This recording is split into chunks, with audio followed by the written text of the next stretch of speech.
Every night, like a solemn ritual, 81-year-old Harold spoke to his late wife's framed photo by his bedside, recounting his day and whispering old secrets.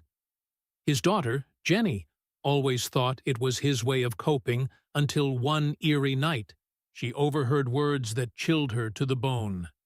Frantic, Jenny dialed 911, not for her father's health, but because of the chilling promise he made to the picture. Harold confusedly walked down the stairs after seeing the street light up blue and red. A police officer stood in the doorframe, Harold's daughter, Jenny, next to him, with tears in her eyes. "I'm sorry, Dad," she said, as she took one of his hands. "I heard you, and I can't let you do that," she whispered to him, before kissing him on the cheek and walking away. "Please come to the station with me," the police officer asked. Harold sighed. He could understand his daughter's shock after overhearing him, but this was a bit extreme, even for her.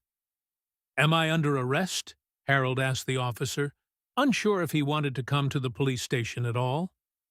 Well, no," the police officer answered. "You haven't done anything yet." "I'm not coming to the station then," Harold said. Jenny walked into the hallway just as he said that. "What? You have to take him," she pleaded with the officer. But if Harold didn't want to come himself, there was nothing more the officer could do. But what had Jenny overheard her father say? Why did she call the police? And what was Harold going to do? The first time Jenny had heard her father talking to a picture frame of her deceased mother, she had thought it was the cutest thing she had ever heard. He told her about his day and how much he missed her. And back then, she had thought it was the best way for her father to cope with his loss. Her mother's death had been sudden, which was what made it so hard to come to terms with what had happened.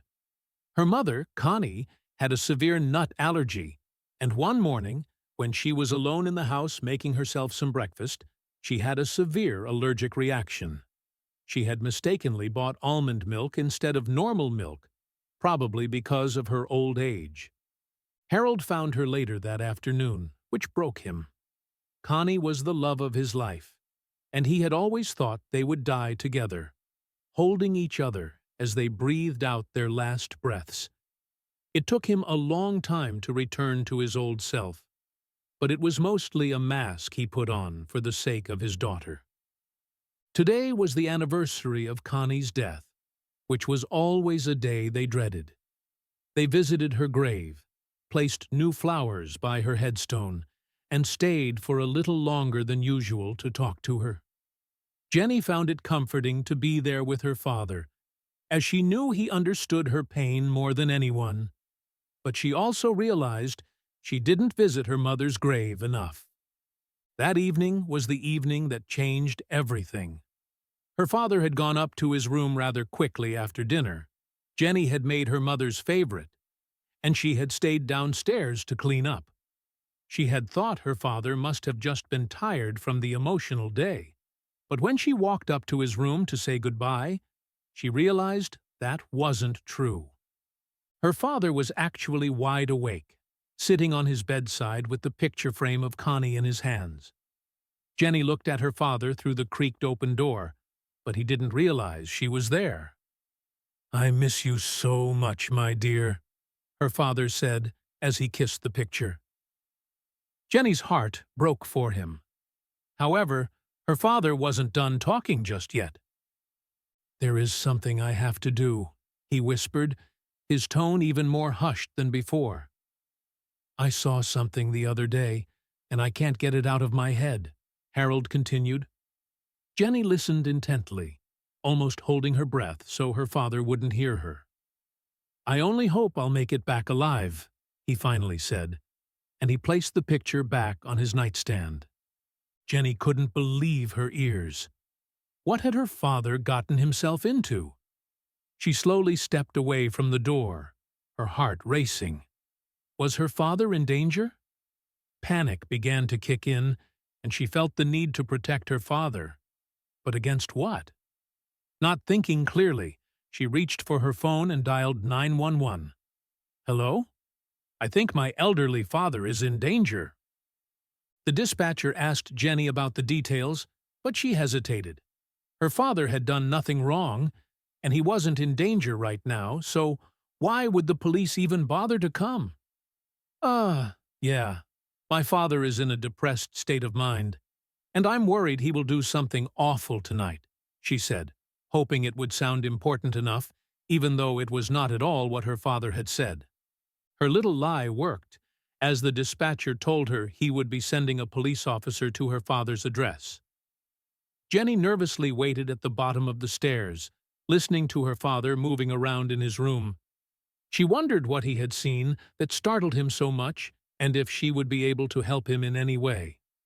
Soon after Jenny's call, the quiet night was shattered by the urgent wail of sirens and the flashing of blue and red lights that spilled through the living room curtains. Harold, puzzled by the commotion, shuffled down the stairs, his old slippers scuffing softly against the wood. Each step creaked under his weight, echoing the confusion in his mind. At the door, Jenny was talking to a police officer, her voice tremulous and eyes glistening with unshed tears.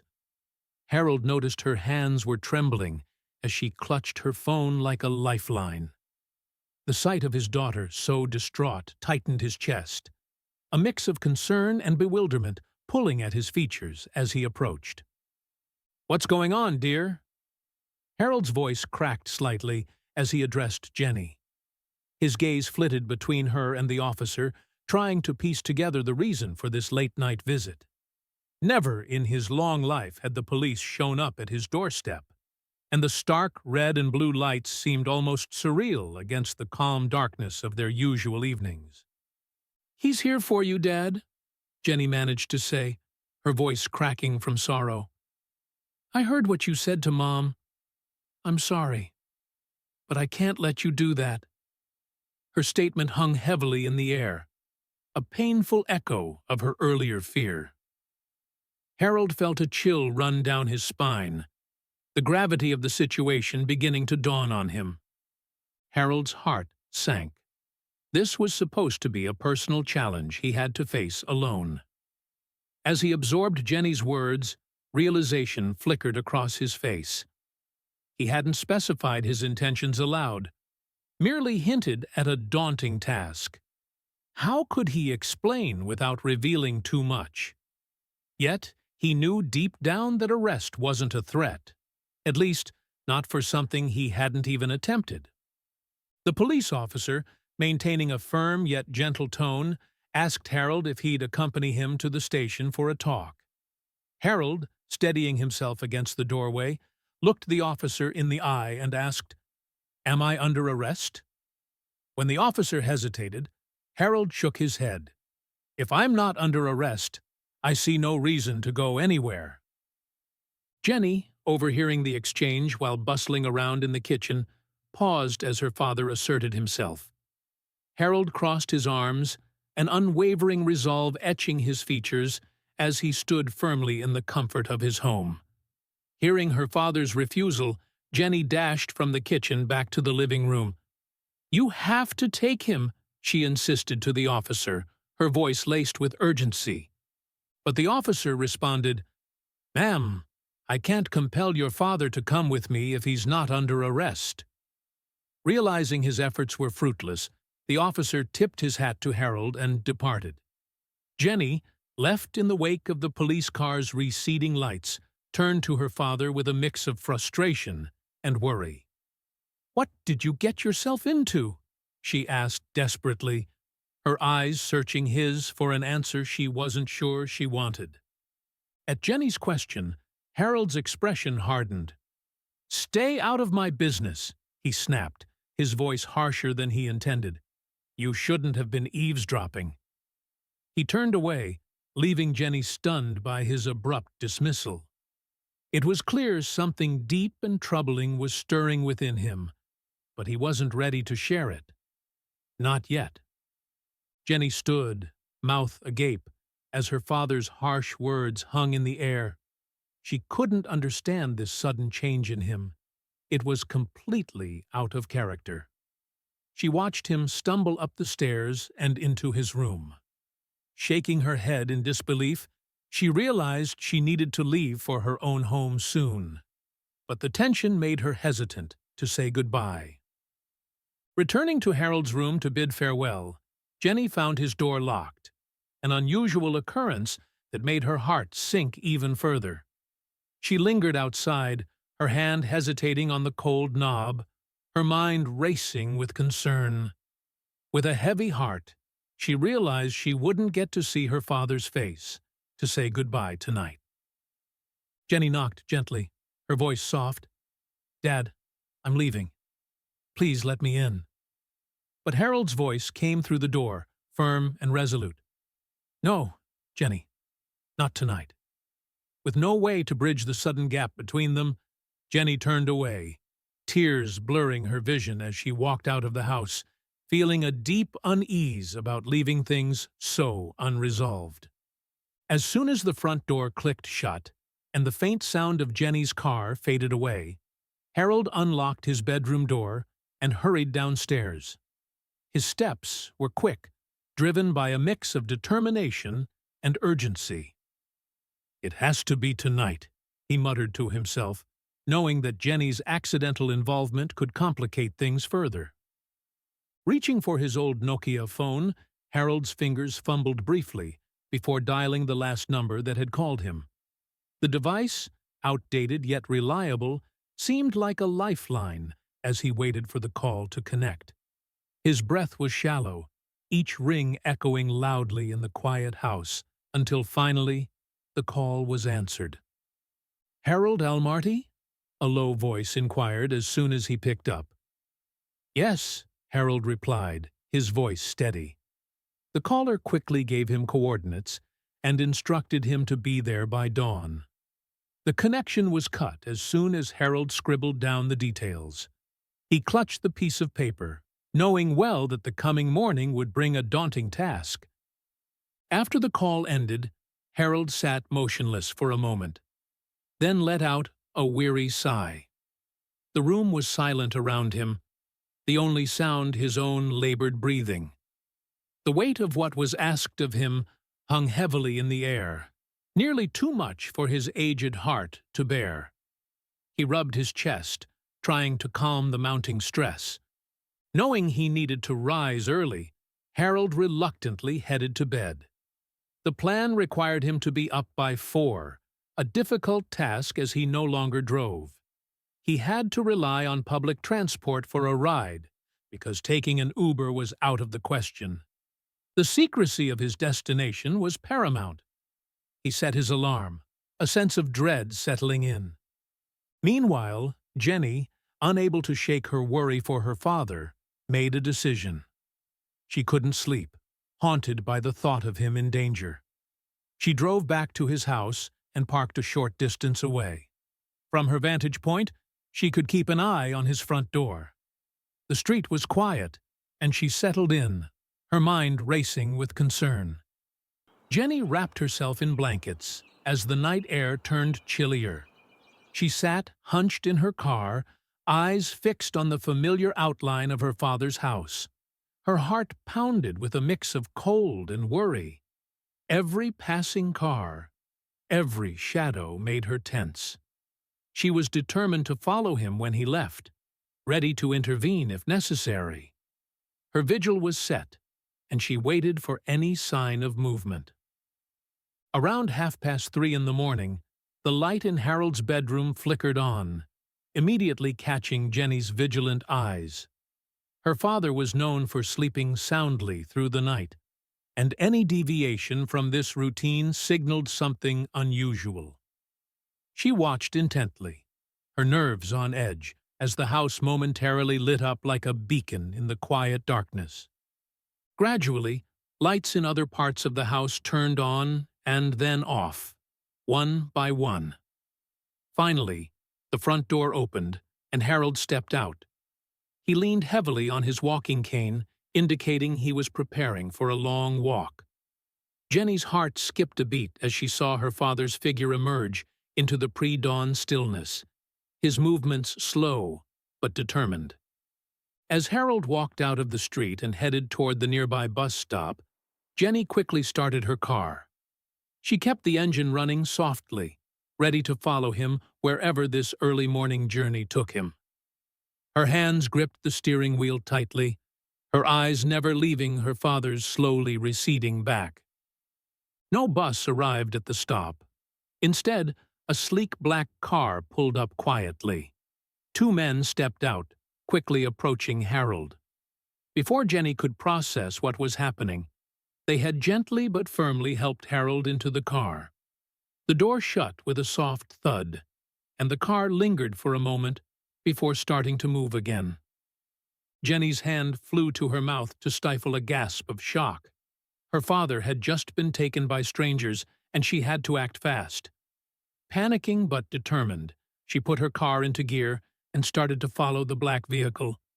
Her mind raced as she tried to keep a safe distance, her eyes locked on the car's taillights disappearing down the road.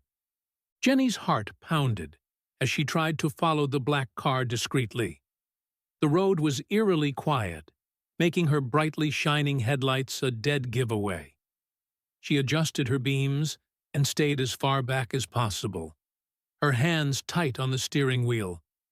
Every turn and dip in the road heightened her anxiety, aware that her visibility could betray her at any moment. Suddenly, the black car's speed surged, tires screeching slightly as they took a sharp turn. It was clear they had noticed Jenny tailing them. The car darted forward, pushing well over the speed limit, forcing Jenny to make a split-second decision. Her resolve hardened. She couldn't let them get away, not with her father inside. With no other option, Jenny pressed the accelerator to the floor. The engine roared in response as she closed the gap between her and the black car. "I have to save him," she muttered to herself, her eyes locked on the vehicle that held her father.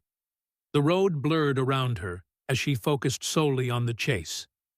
As Jenny neared the black car during the high-speed chase, she glimpsed the license plate. She repeated the numbers and letters under her breath, committing them to memory. It was crucial information that could be vital later.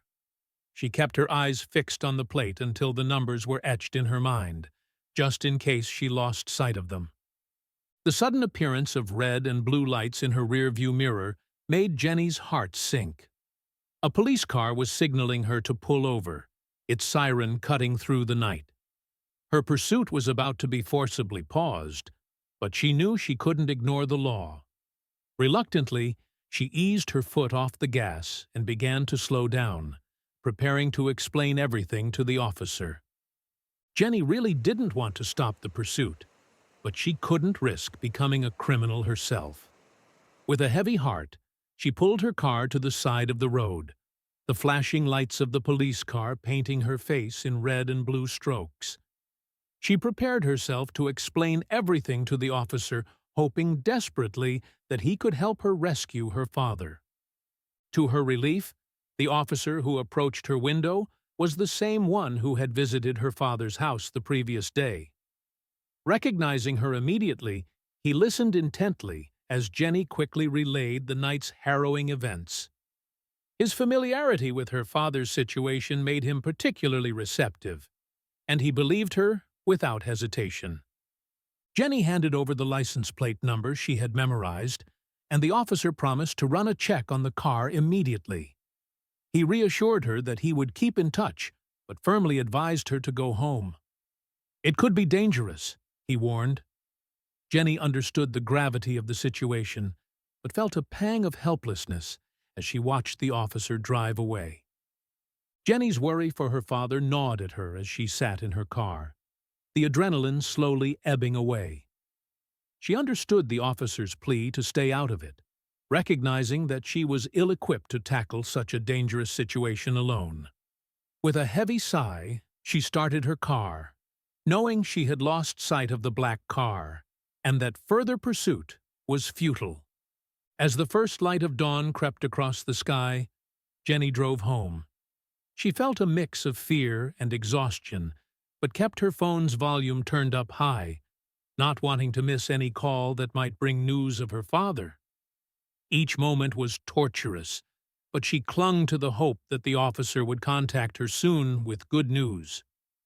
Knowing she couldn't focus on anything else, Jenny called in sick at work. Her mind was consumed with worry about her father's safety. He was somewhere unknown, potentially in danger, and the thought made her stomach churn. Sitting at her kitchen table, she felt helpless and anxious, staring blankly at her silent phone, hoping for any news. It wasn't long before her phone buzzed with a new message. Jenny's heart leapt as she saw it was from the police officer.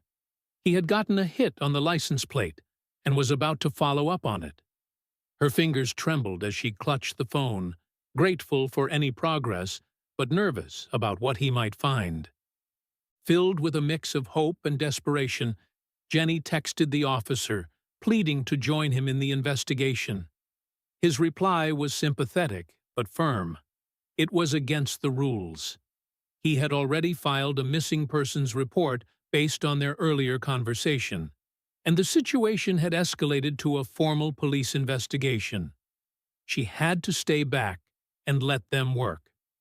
The reality of her father being officially listed as a missing person hit Jenny hard. She sat down heavily, her mind racing with questions. Why would anyone kidnap her gentle father? He was the kindest man she knew, unlikely to be mixed up in anything dangerous. The confusion and fear made her feel sick. The call with the officer ended, leaving Jenny in a daze. Tears streamed down her face as the weight of the situation settled on her shoulders. She wanted desperately to do something, anything. That's when her phone buzzed again. Wiping her eyes, she looked down and froze. A text from her father. Jenny stared at her phone in disbelief as she realized the message contained coordinates to her father's location. Quickly, she entered them into Google Maps and sped off. Her heart thudded with urgency as she navigated the dark, winding roads. Every minute felt crucial, and she pushed her car to its limits, desperate to reach him. As she approached the location, Jenny's pulse quickened when she spotted 3 police cars outside an abandoned house. This had to be the place. The presence of the police was somewhat reassuring, yet the urgency of the situation kept her on edge. She parked her car hastily and prepared herself for what she might find inside. Jenny stepped out of her car and immediately noticed that all the police cars were empty. Confusion swept over her as she approached the house, her ears catching the sounds of yelling and loud commotion emanating from inside. The noises were intense and unsettling, signaling that whatever was happening inside was far from under control. Suddenly, the sound of gunshots ripped through the air, and Jenny's instincts took over. Without thinking of her own safety, she sprinted towards the house, driven by a single thought: her father's well-being. Her mind barely registered the danger as she burst through the door, determined to find him. As she burst into the living room, Jenny was met with a scene of chaos. An officer turned towards her with a look of surprise, and there on the ground lay her father, face down.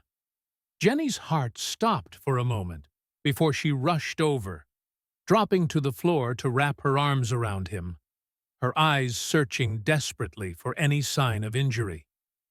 In the living room, 3 men lay on the ground with their hands secured behind their backs. These were the culprits who had kidnapped Harold.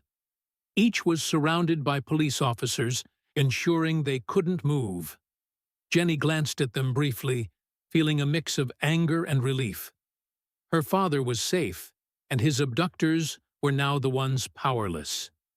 Harold was on the floor, not from injury, but from the shock of the gunfire. He explained to Jenny and the officers that he had dropped to the ground when the shots were fired as a precaution. The police officer confirmed he had fired the shots as a warning to subdue the kidnappers, ensuring no one was actually hurt during the arrest. Soon after, the police transported everyone to the station, including Jenny, since she was now a key witness. Although the circumstances were intense, Jenny felt a strange relief. Being considered a witness meant she wouldn't have to leave her father's side, and she could support him through the ordeal as he prepared to share everything with the authorities. At the station, once everyone was somewhat calmer, Harold was ready to explain his ordeal.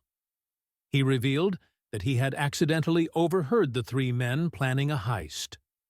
Knowing he had heard too much, they forced him to join them, threatening his safety if he refused.